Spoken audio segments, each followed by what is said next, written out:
Everyday girls, where you at? Holla if you hear me. Everyday girls, strike a pose now if you with me. Everyday girls, where you at? Holla if you hear me.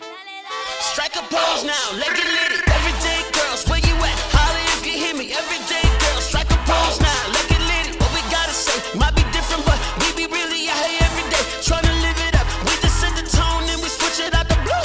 Show up every 24, that's just what we do.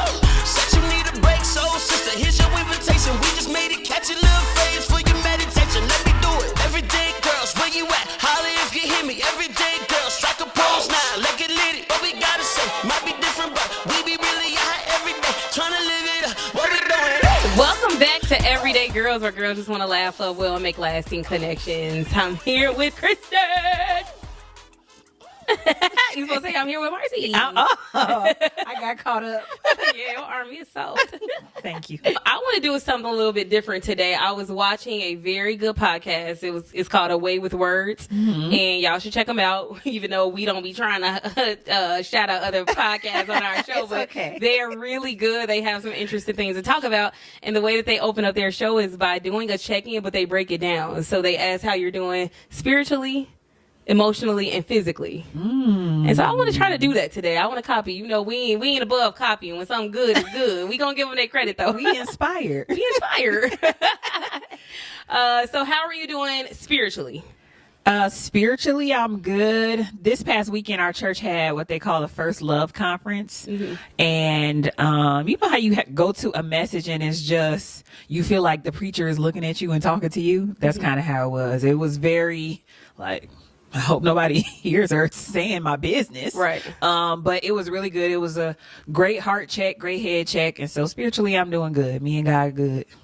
Spiritually, I am in the mode of trusting. Like, I feel like I just trust God totally and completely. And I just feel like whatever he has for me is going to be for me. Nothing is in my control. I'm just giving it all to him. And so that's where I am. I recently joined a church. Go, girl. I joined Salem Baptist Church. I joined the church and then missed 2 weeks. I'm gonna get better because we were sick. Me and my children were not feeling well for a couple weekends, but I love it. It was one of those things where I went to church that day and that was not my plan. Right. I was led to do it. And me and the kids walked up to the altar and they gave us our welcome, and we joined a church, and they're going to have a youth program soon. And so I'm really excited about it. I'm really excited about it. So shout out to my new pastor, Pastor Charlie. Pastor And shout out to Jasmine Meeks, because she, this is her dad's church, and she is not the type that's like going to pressure you to come to church, but she'll always invite you, but put no pressure on it. And when we did walk up to the altar, she was so happy and excited. Aww. She ran up there, hugged us. She was just so thrilled to have us. And so it seems like Salem is one big family, and I'm just happy to be a part of the community and hope that, I made the right choice. I love that. Such a big church, Salem is like a staple for Chicago, but I love that such a big church offers such warmth. Every time I have visited, I always feel like everybody's saying hi, everybody's close, even though it's so big. That's a hard thing to do. So shout out to Salem. Yes, for sure. How are you emotionally? Emotionally, I'm good. I feel like my emotions are in check. I've put them in their place by acknowledging them, and identifying what they are, but not letting them run the show. And I feel like for such a while, I was letting my emotions run the show because things just felt so out of whack. But it's okay to acknowledge my emotions and have them, and still fact check what's true, not what my emotions are telling me is true. So how are you? Love that.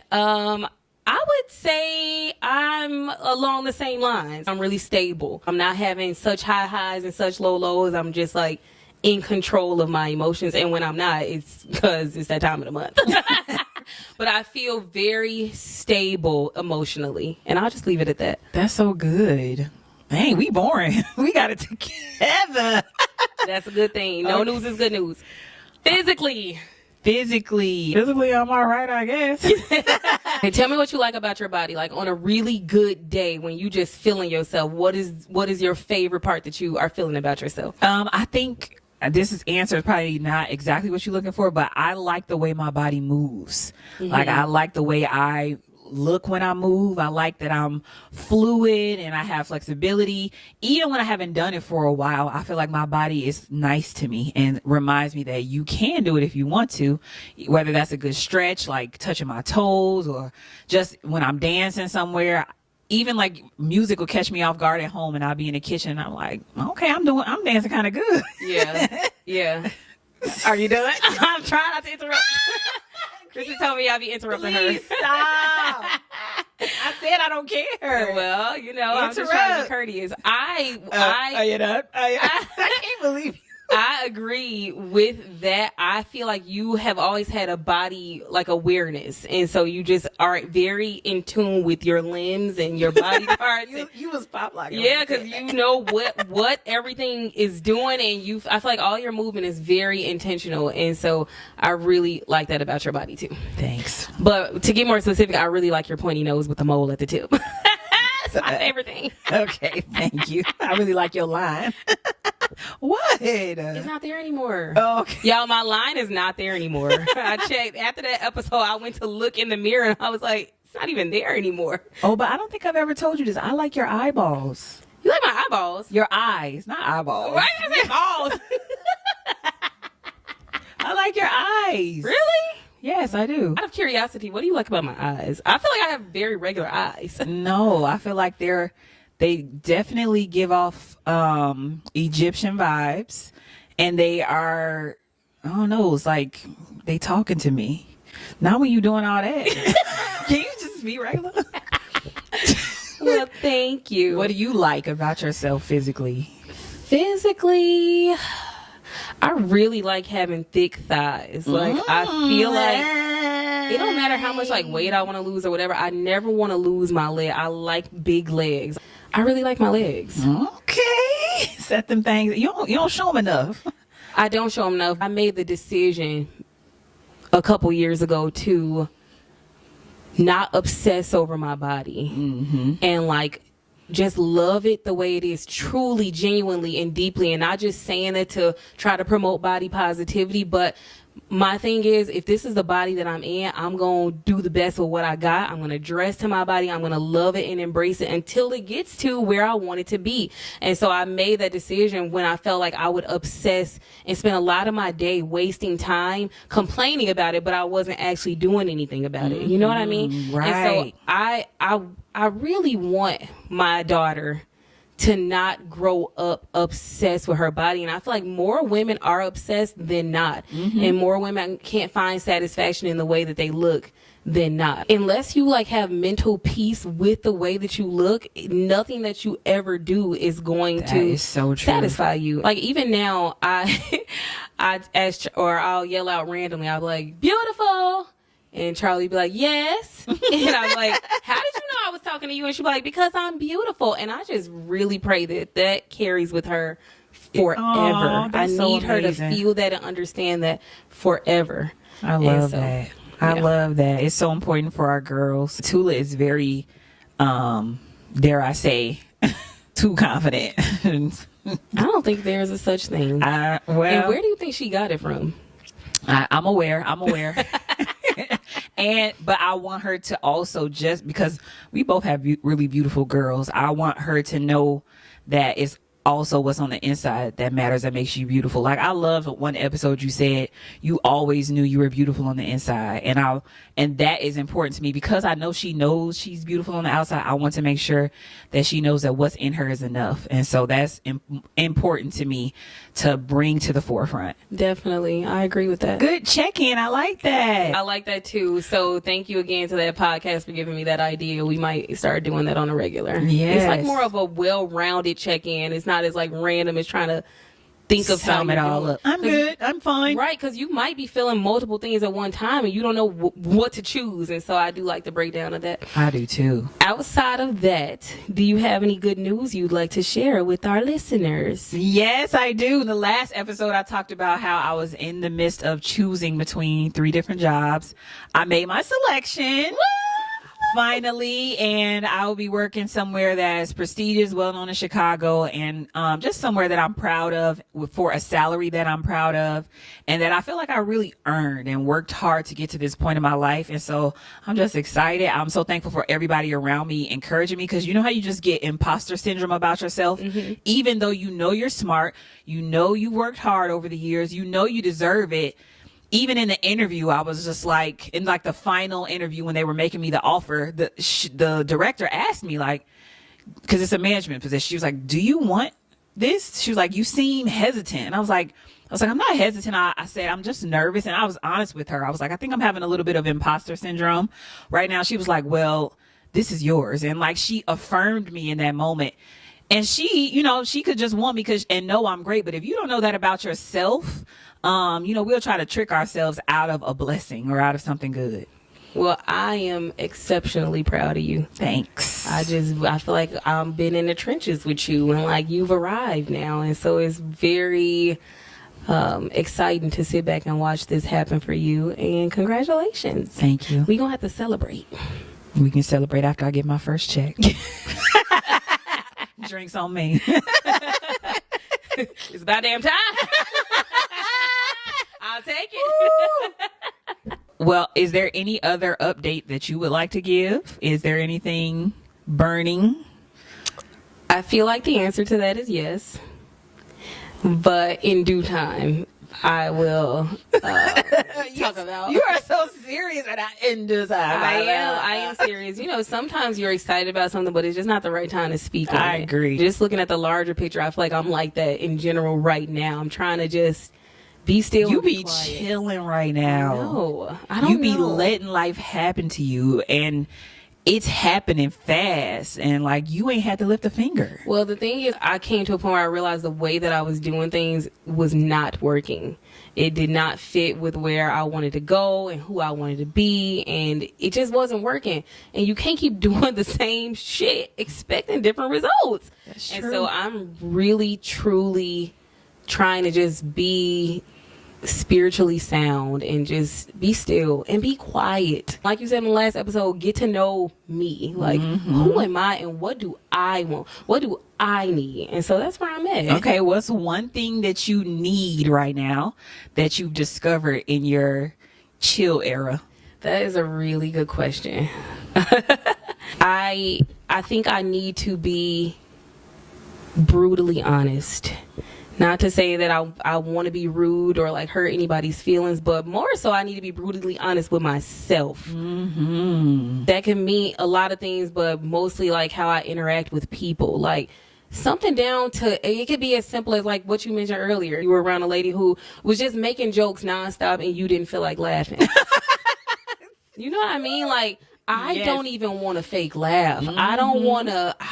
It's just certain things that feel kind of like self-betrayal now that I'm getting to know this new me. Like, if it's not genuine, if it's not real, if it's not authentic, I don't want to do it. And I don't want to be so caught up in how that looks or how I Right. come off. It don't matter because it takes more energy for me to do something that I don't feel like doing than to just be honest about it. Wow, that was so good. I got one more question off of that question. You said that you are getting to know yourself and what you like, or getting to know this new person. Do you feel like it is a new person, or do you feel like this person was always in there somewhere just waiting to be found? Wow, that's a really loaded I really question. want to know the answer too. I feel like as we evolve, there are different versions of us. Maybe these things were deep down inside of me somewhere. I just had to dig deep and find it and stop pretending and stop, you know what I mean? Like, Yeah. putting people before myself and stop ignoring my wants and needs. They were probably always in there. I just didn't have the maturity or the wisdom to pull that out of me. And I'm talking right now about this version of me today, but we could be doing this vidcast in 5 years and this person, this version of me looks completely different from what I'm going to look like in 5 years. And so I don't really know if that answers the question, but No, it does. I think it does. I think you might not have even known that there was someone else to discover. Because I feel like sometimes when we get caught up in a pattern of, or just a routine of doing something so much, and people compliment us or say something about us, then we take that on as our identity. And so it's like now I gotta almost like putting a person on a pedestal, or when people put this expectation on you, it's like, okay, now I have to be this because that is what everybody is saying about me. Never discovering what have you said about yourself, or what does God say about you? What does he say about who you are? And then we misuse our gifts that way. And so I'm just real excited for this self-discovery. I am too. I'm just proud of me. I can't stress that enough. Like, you go, girl. Like, yes. You go. That's how I feel. And I've said this multiple times on multiple shows. And for people that don't know me, I don't know what that portrays me to be. But if they knew where I came from, they would be rooting me on right alongside me. So I think more than that, though, this is a message for people who can relate. And you are giving them permission to rediscover who they are, what they like, and knowing that you will still be loved for being you. So that's so exciting. Yeah, I think it's a lot of messages behind this conversation in general. And I think the biggest one is it's never too late to make a change. It don't matter what you go through or what your life looks like. If you want it to look differently, just make it happen for yourself, because nobody else is going to make it happen for you. And so you can do it. Life is not hopeless. It's not the end of the world. I know it may feel like the end of the world when you go through things, but it's going to come a day where you're going to look up and you're going to be on the other side. I flashed back to this week where me and Terrence had a hard discussion about what's true now. Like, we both knew what was true in the previous years. What was true back then is almost a lie right now. We had to sit and talk about it. And we talked about it and came to no resolve. Like, it wasn't like, okay, now we talked about it, now let's compromise with figuring out what works better. No, it's just like we had to face each other's truths and leave it on the table for now, and stare at it, look at it, get to know it, and then maybe we can start discovering what that means or what that looks like going forward. Still choosing each other. I like what you just said, because I feel like it paints a realistic picture of what marriage is as well, because I don't feel like people talk about that, the fact that we are constantly evolving as individuals, and then we have to evolve as a couple. And so it's just a lot of adjusting, and it's like you look back 5 years later and nothing looks the same that it did. The person doesn't even look the same, but you wake up every day and you continue to choose each other and stay committed to the vows that you made. And we've been through periods where we did not want to stay together, and I feel like that is a part of it too. You're not gonna always feel like you want to be married after you get married, unless you just got it like that. I mean, that's just not my story. I'm gonna speak for myself and just other people that I know. But it's okay. That's normal. That's when you can probably rest assured that y'all are coming to the table authentic. If everything is going smoothly every single day, I'd venture to say there are some conversations that need to be had. Okay. I'm sorry there was no resolve, but I know that y'all always end up working it out anyway, so I'm hopeful. There was no resolve, and then we tried to act, well, you know how you for a little bit are just a little, it stings a little bit. You may have a little attitude, so girl. You know what? You ever been into it with your man and then look dumb? Oh, all the time. Girl, all the time. Let me tell y'all, I feel like the devil always trying to make a fool out of me. We were still coming off of that conversation, and it was just a tense morning. Everybody was trying to get dressed, get ready. We had somewhere to go. And I felt Terrence looking at me. He always looks at me when I get dressed in the morning, like that's just normal. But he was looking at me, staring at me, and I just had an attitude like, stop looking at me. And so I'm getting dressed. I put on my shirt. Well, first of all, I did my hair in a top knot bun, which I rarely do. I put on my shirt. When I came out from my shirt, I see him staring at me, smirking.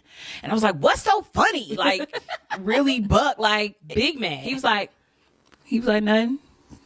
My bad, I won't look at you no more. And I could see him trying to hold back his laugh. And so I'm still just, getting ready with an attitude. Girl, I take a glance in the mirror.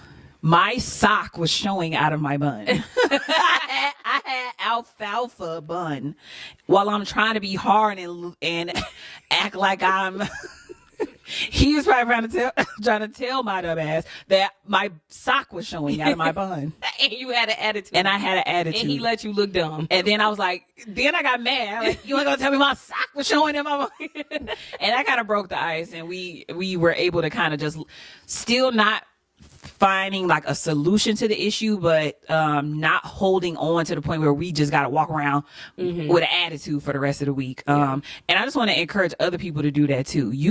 People gonna feel how they feel. You can work with the truth. I'd rather be mad and feeling a little something, but know the truth rather than just in bliss and not knowing what's real. And I think there's respect in the truth. Like, let me make a decision based on the truth. There is nothing good that's going to come from making decisions based on lies. What is that going to do? That ain't productive. Exactly. Even if it hurts, even if it's painful, I'd rather move forward based on the truth than move forward based on a lie or an omission. Right. Yeah. All right. Well, switching gears a little bit, we have discovered recently that we have a lot of like male following. We do. And I think we're not going to call anybody out by name, but our male followers be DMing us, letting us know that they be listening. And like, I don't know why that caught me off guard or as a surprise. This is Everyday Girls. But they be watching the show and they engage and they give us feedback. Right. And it's always good. It's like, always they good. love it. They think we funny. They think we have good topics that we talking about. And so we want to give the guys a little attention right now. We wanted to make a little segment to answer a few questions that guys may have about women. And so we asked, what is something that guys want to know from the woman's perspective? So we got a few questions. We got some really good questions, and we gonna just answer them right now. But we gonna do it for the fellas. First of all, y'all wild. That's first and foremost. Yeah, some of the questions got a little wild, but we'll start with a not so wild one. So the first one was, when are women gonna admit that Notebook was a weak ass movie? Never. I personally don't think it was a weak ass movie. It wasn't. It was an excellent movie. It was just a wholesome love story, and I loved it. That's one of the movies I could watch over and over again. You know what I love about it? I love movies that flash back and forth. Or TV shows. Yep. I love that. I just feel like it gives you such a well-rounded look at where they've come and their story and journey. So we won't. I wish this person who asked would have said what they felt was weak about it. You know what I mean? They just probably had to watch too much with their woman. They just a hater. Well, I have another one that's light. Okay. What frustrates you the most about men? Oh, that's a good one. I would say communication barriers. Men and women definitely come from two totally different worlds. This is nothing new. We all know that. But I think there are a lot of men who like think their thoughts and feel their thoughts, but for some reason have trouble vocalizing them or articulating them in the way that they truly feel them inside their head. The other thing is I'm weary of like generalizing men and women. Right, me too. I agree. Because I know a lot of guys who are excellent communicators. And so I think just speaking from my experience, I have become the most frustrated when it's just like, talk to me, or like, why didn't you say that? Or you could have just said that, or, you know, or finding out stuff way after the fact. And so, yeah, I would say communication is a big frustration for me more often than not. I agree with that. I'm going to like dig a little deeper and say, I feel like men aren't taught how to vocalize their emotions a lot of times. I think our kids, the little boys we raising, will know how to. But I think the generation before us, men had like a specific job most of the time. And I'm generalizing. This is very general. This is not everybody. Right. Don't be leaving no comments. Exactly. Like.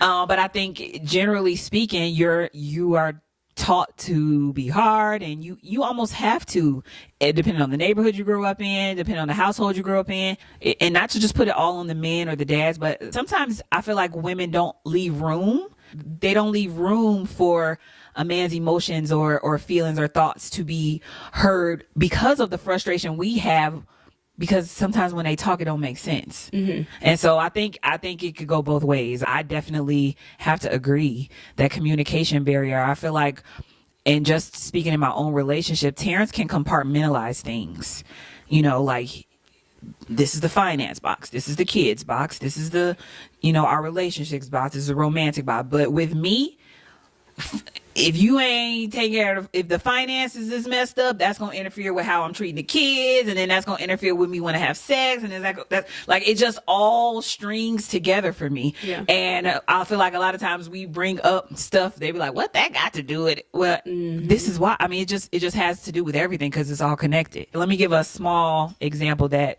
this doesn't happen, but this is just to give context to what I'm saying. Let's just say Terrence doesn't take out the garbage, and it's been a long day of work for me, and I come home and the garbage stank and whatever. Rarely ever happens though. But instead of me going off like, you never take out the garbage, I come home from work and like going off into this long spiel about what Terrence don't do, coming to him and saying, babe, I feel unappreciated when I come home from work and the house stinks like garbage because you haven't taken it out all day. Like just making it about me and how I feel, because 9 times out of 10, if you got a good man that loves you, they don't want to make you feel anything but good. That is like a hit to their pride when you don't feel. So make it about you. And also one other tip I have, go to counseling, because there are like just tools that seem remedial and almost laughable if you just used to talking like, I don't need to do this, that literally help you to identify where you go wrong in conversation. And that we can talk about that another time, but yeah, I would say that's a small tip. One thing that you said, which I love, which is not using huge blanket statements like never or always, because that is not true. It's not true. That's not true. And I feel like when you use those words, it completely discounts and dismisses everything that they've ever done. And so in that moment, they are going to shut down. It's not going to be anything you can say to get through to them, because for what? Why should I listen to you when you don't even want to give me credit or acknowledge the stuff that I do? Right. And then nobody's happy. The garbage still ain't taken out. Yeah. Now your man feeling hurt, and your feelings, whatever you was feeling, is not resolved. And so I always try to look at myself and identify what I'm feeling and why I'm feeling too. But I may come home one day feeling good, and I'll take it out. It ain't no big deal. But it's based off of what my day was like. What did I go through this week? How am I feeling? And so giving yourself a second to think about why you may be feeling whatever it is that you're feeling. Yeah, my other suggestion would be to invest in some questions cards. There's one brand, If and when you turn it into a game and create that safe space, there's going to be really good opportunity to maybe vocalize something in a healthy manner when you ain't high off of emotion. We're answering these questions about how we make each other feel, and it's okay for us to talk about it because we're not heated right now. Right, you having fun. And so invest in those if and cards. They have worked wonders in relationships that I've been in. All right. Well, that's what frustrates us. Thank you, Anonymous. Okay, next question we got was, why do women talk about their sex life with their friends? What else are we supposed to do? Why wouldn't we? My question to the person who asked this would be, don't you talk to your friends about your sex life? I don't think men do. You don't think men talk to their friends about their sex life? No. How do they not? I don't think so. I don't think that's a thing. I feel like it depends on the type of friends that you have, if y'all on that level. But most men, especially if there's issues, you know what I mean? Like, especially if they ain't proud, they gonna talk, but it's not gonna be the truth. Anyway, I think that we talk to our friends because that's how we learn stuff. I mean, I feel like as your sex life evolves and, comes to be what it is, you don't know what you don't know. And so I feel like by talking, for me, it's more of like an educational standpoint. I don't know if I'm trying to just put a positive spin on it, but I didn't learn a lot of stuff just by hearing my friends' stories. And because they've had that transparency, it's like, oh, okay, I might want to try that. I didn't know that was a thing. Sorry, Dad. Yeah, let me benefit from what you've already experienced. And then too, I think sometimes for the more inexperienced person, you don't know what you don't know, and you don't know if something is good or bad sometimes. For example, someone who may have only been with one partner, they've gotten married, they've only been with their husband, they may be experiencing some pain, they may be experiencing something that's not comfortable. Talking that out with a girlfriend, you get to just dissect different things and find out what's normal and what's not normal. While everybody is unique and different, a lot of this stuff is the same. You know what I mean? I just feel like it's good and it's fun. I love talking about that's a good, one of having your a good favorite topics. I do, because why not? And as long as it's safe, you know what I mean? And it's a safe space, not just any and everybody now. Yeah, because some of these hoes be after the man. What? Some of these hoes be out here. What? Some of these hoes be after your man. Now, that is a fact. Yeah. They do. That's true. Guess it also depends on who are you talking to and who's asking. And also, I don't think women are talking to all of their friends about it. Like, we Right. might talk to each other about it and then maybe dabble in conversation about it generally with other friends. Need to also clarify that this ain't what we talk about all Right. the time. It's usually if there's a problem or if we trying to, see, like, is this ever happened to you? Or sometimes it's when you got your back broken, you just want to brag about it. Or sometimes it's when you might be having a lower drive. Like, I know, like, after pregnancy and after your body changes and even getting older, sometimes things in your body changes and you might think it's something wrong with you, but no, it's normal across the board. So there's so many different reasons why. Yeah. Yep. And some of them is none of y'all business. Treat it. All right. Guess the men want to know about sex. Okay. Is it true that most women are underpleasured sexually and most times fake being satisfied physically? Can't relate. No, I cannot relate. I think is it true that most women fake the funk? I would say no. I've known people to be like, okay, this ain't it. Get off of me. Like, I have bold friends like that who are going to vocalize that they are not satisfied. But I think if women are doing that, it's just because you don't want to bruise a man's ego and you don't want to make him feel like incompetent or, you know what I mean? But at the same time, I feel like there needs to be a level of honesty, especially if this is your long-term partner who you are seeking that satisfaction from. There has to be conversations about how he can improve if you want longevity with him. Okay, well, this was a 2-part question. The other part says, if so, why not just express it to the guy and work on it together? Yeah. Yeah, you don't want to be out here embarrassing somebody, but to that person who asked the questions, point, communication is key. Communicate about it. It's timing too. Like, sometimes during is not the best time to express that, man, this sucks, but having the if and cards and pillow talk and in a fun, different type of setting to discuss, well, babe, there's something I wanted to talk to you about or whatever. To answer the other part, I do think sometimes they may fake because they just want it to be over. Because like I said, in different parts of a woman's life and with all of the hormonal changes that happen over the years, with all the things that we experience, sometimes the drive is just not what it used to be. And so, you still want to be there and please and pleasure your man, but also, you just tired. But if you are dissatisfied, don't complain if you're not communicating about it.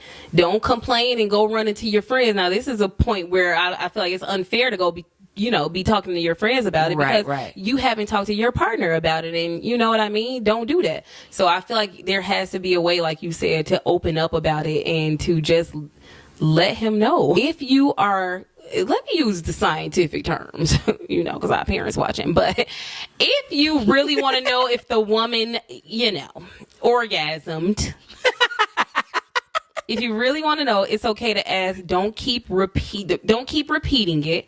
And also, I feel like get to know that woman's body. If you're sleeping with somebody, she should be valuable enough for you to get to know her body, because it should come to a certain point where you don't have to ask. You'll just know based on how her body reacts. Stop asking. That shit is annoying.